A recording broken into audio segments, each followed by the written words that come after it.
Hai, kembali lagi bersama kami di program online Bible Reading. Ada saya Timothy Purnomo dan sahabat-sahabat saya Benny Johan dan Aryo Wicaksono. Hai, apa kabar? Halo semuanya. Kami berharap semua teman-teman yang menyaksikan ataupun mendengar program ini dalam keadaan sehat, dalam keadaan selalu kreatif, selalu produktif, dan seperti biasa tetap bergerak. Ya, kita udah di penghujung tahun nih, sudah hampir di penghujung tahun 2020. Tidak terasa kita udah 10 bulan kurang lebih ya di dalam satu situasi yang tidak pernah terpikirkan sebelumnya, Ya. tapi mungkin sudah bisa kita lihat ya dengan berbagai fakta ya.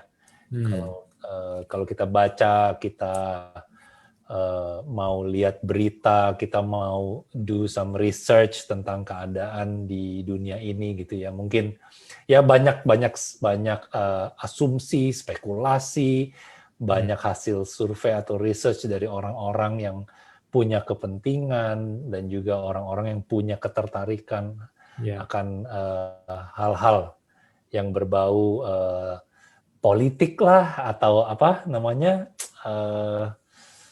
selain politik apa namanya lebih misteri ya gitu.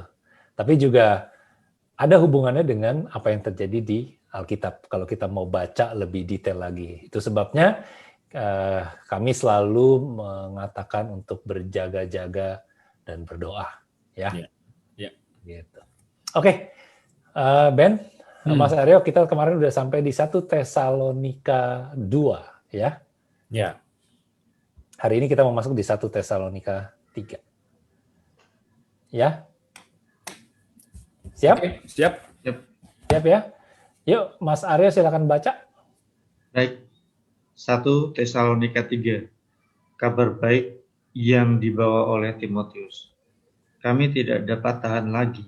Karena itu kami mengambil keputusan untuk tinggal seorang diri di Athena. Lalu kami mengirim Timotius, saudara yang bekerja dengan kami, untuk Allah dalam pemberitaan Injil Kristus, untuk menguatkan hatimu dan menasihatkan kamu tentang imanmu, supaya jangan ada orang yang goyang imannya karena kesusahan-kesusahan ini. Kamu sendiri tahu bahwa kita ditentukan untuk itu. Sebab juga waktu kami bersama-sama dengan kamu telah kami katakan kepada kamu bahwa kita akan mengalami kesusahan. Dan hal itu seperti kamu tahu telah terjadi. Itulah sebabnya maka aku, karena tidak dapat tahan lagi, telah mengirim dia supaya aku tahu tentang iman. Karena aku khawatir kalau kamu telah dicobai oleh si penggoda, dan kalau usaha kami menjadi sia-sia. Tapi sekarang setelah Timotius datang kembali dari kamu dan membawa kabar yang menggembirakan tentang imanmu dan kasihmu, dan bahwa kamu selalu menaruh kenang-kenangan yang baik akan kami dan ingin untuk berjumpa dengan kami, seperti kami juga ingin untuk berjumpa dengan kamu, maka kami juga saudara-saudara dalam segala kesesakan dan kesukaran kami menjadi terhibur oleh kamu dan oleh iman. Sekarang kami hidup kembali, asal saja kamu teguh berdiri di dalam Tuhan. Sebab ucapan syukur apakah yang dapat kami persembahkan kepada Allah atas segala sukacita yang kami peroleh karena kamu di hadapan Allah kita. Siang malam kami berdoa sungguh-sungguh supaya kita bertemu muka dengan muka dan menambahkan apa yang masih kurang pada iman. Kiranya Dia Allah dan Bapa kita dan Yesus Tuhan kita membukakan kami jalan kepadamu, dan kiranya Tuhan menjadikan kamu bertambah-tambah dan berkelimpahan dalam kasih seorang terhadap yang lain dan terhadap semua orang, sama seperti kami juga mengasihi kamu. Kiranya Dia menguatkan hatimu, supaya tak bercacat dan kudus di hadapan Allah dan Bapa kita pada waktu kedatangan Yesus, Tuhan kita, dengan semua orang kudus. Ya. Itu pendek ya, perikop ini chapter 3, kabar baik yang dibawa oleh Timotius. Ya.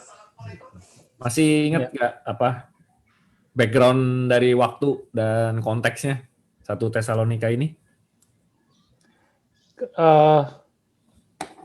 Tunggu ya sebentar. Kalau yang lalu kan kita tahu ya bahwa tunggu ya catatan gue mana ya. Mas Aryo dulu silakan Mas. Ya, di depan ditulis di 1 Tesalonika yang pertama. Iya. Di situ kan ditulis Saul dan Silas dan Timotius. Iya. Ya kan? 1 Tesalonika 1 Paulus, Silvanus dan Timotius dong. Ya, Silvanus itu namanya Silas, Silas. ya? Jelas ya. Gitu. Jadi sama. Jadi itu Paulus, Silas sama Timoti ke kota Tesalonika ini gitu ya. Kita udah pernah baca di Kisah Para Rasul. Gitu. Terus mereka mulai ya kan preach the good news gitu kan tentang Tuhan Yesus. Nah, banyak orang tuh jadi percaya. Ya. Tapi karena itu kotanya jadi ini bergejolak nih gitu. Kota Tesalonika ini jadi bergejolak. Terus Paulus sama Silas nih dituduh kan gitu karena nggak ngikutin aturan Roma nih, nggak ikutin aturan Romawi, main bilang aja ada satu raja gitu. Nah, namanya Tuhan Yesus gitu. Makanya menurut dia kok lu bikin raja sendiri ya gitu. Ya kan? Makanya Paulus sama Silas nih akhirnya pergi dari situ. Yang makanya yang kita lihat di Kisah Para Rasul tuh yang mereka ke Berea, ingat nggak? Iya. Gitu. Kisah Para Rasul 17. Iya betul. Jadi Paulus sama Silas sudah nggak di sana. Nah makanya tadi yang kita baca itu dia kirim Timotius. Dia kirim ke Timotius karena Timotius ini dia setengah Yahudi, setengah Yunani. Inggris, iya. Setengah Yunani dia. Makanya namanya Timotius. Jadi dia kayak kalau masuk ke Tesalonika nih kayak lebih aman gitu loh, Tim. Gitu. Jadi makanya dia yang disuruh ya udah deh, coba deh ke Tesalonika, coba cek nih dulu udah sampai di mana mereka, apa mereka udah mulai nggak percaya atau masih imannya masih terjaga gitu. Makanya tadi Paulus bilang kan, oh iya gitu, meskipun kesusahan ya kan kita nggak mau nih sampai kalian nih jadi udah meninggalkan imanmu yang dulu gitu. Ya kan? Di ayat 3 kan supaya jangan ada orang yang goyang imannya karena kesusahan-kesusahan ini. Iya. Dan ini Paulus lagi ada di Athena ya, benar ya? Iya. Jadi dia kirim Timotius balik lagi laporan gitu sama Paulus. Oh ya, keadaannya ini sekarang kayak gini nih. Gitu. Iya. Memang yang di kedua terakhir dia sudah ke Athena ya. Sebentar gue lagi lihat.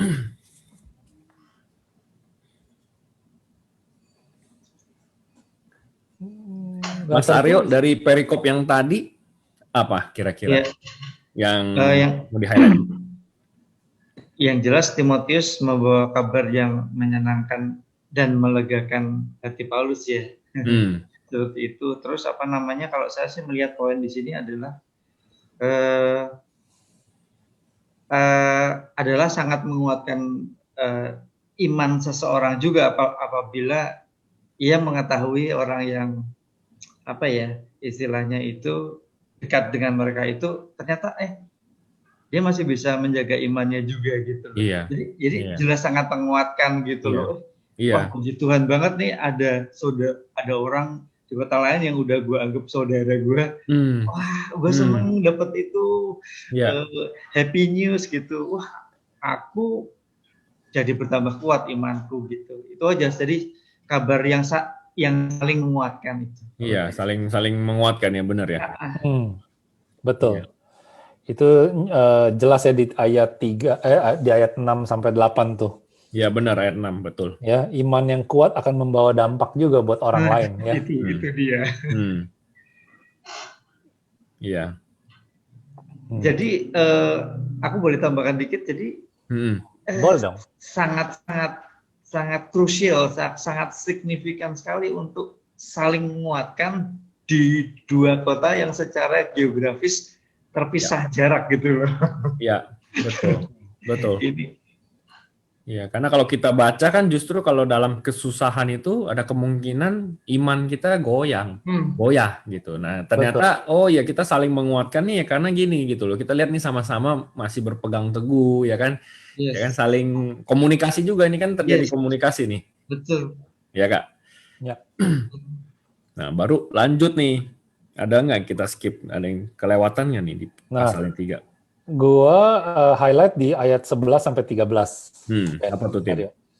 Kiranya Dia, Allah dan Bapa kita dan Yesus Tuhan kita membukakan kami jalan kepadamu, dan kiranya Tuhan menjadikan kamu bertambah-tambah dan berkelimpahan dalam kasih seorang terhadap yang lain dan terhadap semua orang, tambah-tambah berkelimpahan dalam kasih seorang terhadap yang lain dan terhadap semua orang yang sama seperti kami juga mengasihi kamu. Kiranya Dia menguatkan hatimu supaya tidak bercacat dan kudus di hadapan Allah dan Bapa kita pada waktu kedatangan Yesus Tuhan kita dengan semua orang kudusnya. Nah, di sini yang gue garis bawahi adalah dan kiranya Tuhan menjadikan kamu bertambah-tambah dan berkelimpahan dalam kasih seorang terhadap yang lain. Dan terhadap semua orang, gitu kan? Seperti kami juga mengasihi kamu. Jadi di sini ditulis bahwa kasih itu adalah fuel-nya ya untuk kita bisa bertahan ya. Betul. Untuk kita bertahan terutama pada saat kedatangan Tuhan Yesus yang kedua kali ini gitu loh. Kita bisa bertahan karena kita punya kasih. Nah, gue jadi inget jemaat Efesus nih yang di 7 jemaat Ben, Mas Aryo gitu loh, bahwa pelayanannya hebat. Mengerti tentang firman Tuhannya luar biasa gitu kan. Dia bisa membedakan mana yang baik dan mana yang buruk gitu kan. Orang yang taat semua. Tapi ada satu hal yang Tuhan cela gitu loh. Gak ada kasihnya gitu loh. Kasihnya tuh hilang. Nah ini jadi di ayat ini kembali kita diingatin lagi oleh Paulus ya. Bahwa kasih itu fuelnya supaya kita bisa bertahan. Betul. Gitu. Betul. Itu juga buktinya juga ya, Tim, gitu. Yang sebelumnya kita pernah baca yang tentang roh dan iman itu jadi kebenaran, ya kan? Gitu. Jadi kalau kita punya Roh Kudus yang hidup di dalam kita dan kita beriman, itu adalah sebuah kebenaran gitu. Nah, hasilnya itu yaitu kasih. Jadi itu jadi kayak buat parameter buat kita juga, kita ada kasihnya nggak gitu. Betul. Ya kan? Karena semakin orang ngerti tentang kebenaran, justru orang itu semakin penuh kasih mestinya ya. Itu betul. Jangan sampai kita terjebak di dalam kesombongan berarti ya, karena kita tahu jadi kita paling pinter gitu. Gue selalu suka apa yang Benny selalu katakan gitu loh, bahwa semakin dia tahu justru semakin dia nggak tahu gitu. Ya, karena rentan sekali gitu, rentan sekali pada saat kita udah tahu, kita harus ingat nih, jangan sampai malah kita seperti orang Farisi yang digambarkan dia dalam Alkitab. Gitu. Ya kan, mereka kan tahu banyak sebenarnya. Iya. Tapi kasihnya jadi hilang gitu. Betul. Gitu. Apalagi? Oh ya, tadi yang lu sebut Tim, kan di ayat 13 yang lu bilang, kiranya Dia menguatkan hatimu supaya tidak bercacat dan kudus di hadapan Allah dan Bapa kita pada waktu kedatangan Yesus. Iya. Ya kan? Iya. Tuhan kita dengan semua orang kudusnya. Nah, itu nanti the second coming akan datang bareng semua orang kudusnya. Ada di Tesalonika 4 ntar kita baca. Ya, betul. Jadi maksudnya di waktu ini aja Paulus sudah ngasih tahu gitu loh, dan mereka benar-benar ekspektasi untuk kedatangan Tuhan Yesus yang kedua kalinya. Betul. Ya kan? Itu sih. Biar kita kayak di waktu itu aja mereka udah sebegitu menantikannya Tuhan Yesus untuk kembali lagi. Ya. Betul. Nah, aku mau apa lagi? Apa Mas? Aku mau tambah dikit. Jadi apa namanya? Act of grace ya. Act of kasih. Jadi yang aku tangkap di sini adalah yang pertama, kasih itu tidak diam. Tapi kasih itu willing to communicate. Jadi kasih itu mau berkomunikasi dan mau melawat.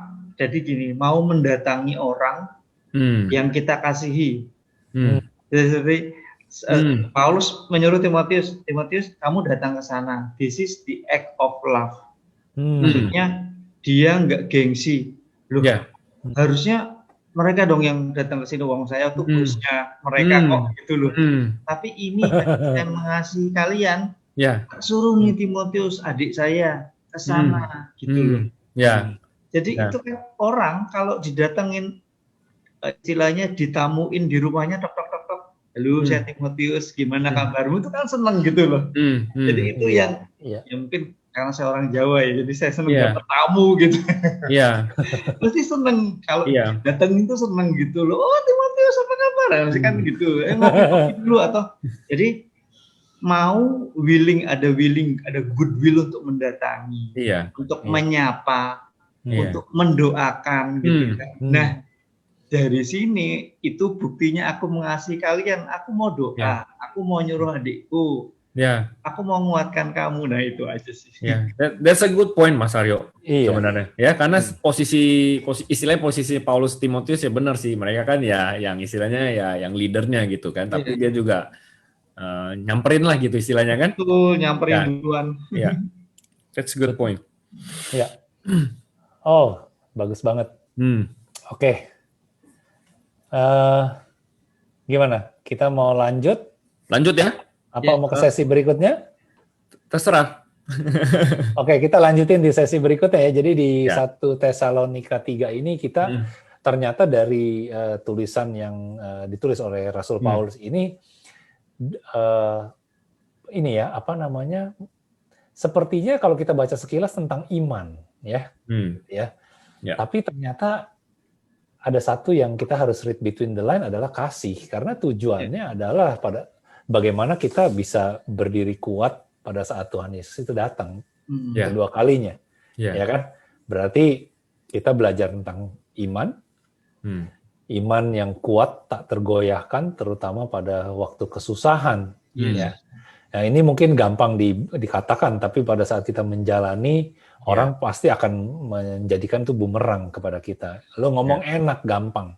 Tapi yang ngejalanin, kalau lo nggak di dalam posisi itu, mana mungkin lo bisa ngerasain. Gitu ya. Tapi yang udah jelas, kita ingat lagi, God is good. All the time. Ya kan? Itu aja gitu loh. Ketika kita percaya, kita hidup dalam kebenaran, janji Tuhan tuh suci gitu loh. You know? Salah satu sifat dan karakter Tuhan adalah suci kan. Gitu. Dia nggak pernah trespassing ya, mengingkari janjinya, gitu loh. Dan terakhir tadi ya kita bisa lihat bahwa kasih is the fuel. Bener. Jadi semuanya itu pokoknya produk akhirnya ada kasihnya, kan begitu? Nah, ya kan? Dan gitu. Kasih itu siapa? Iya, yang kasih itu Tuhan ya. Yesus ya. Iya. Oke, teman-teman kita lanjut di sesi berikutnya. Terima kasih. Tetap jaga kesehatan, selalu kreatif, selalu produktif, tetap bekerja, berdoa dan berjaga-jaga. Yeah. Goodbye. Bye-bye. God bless.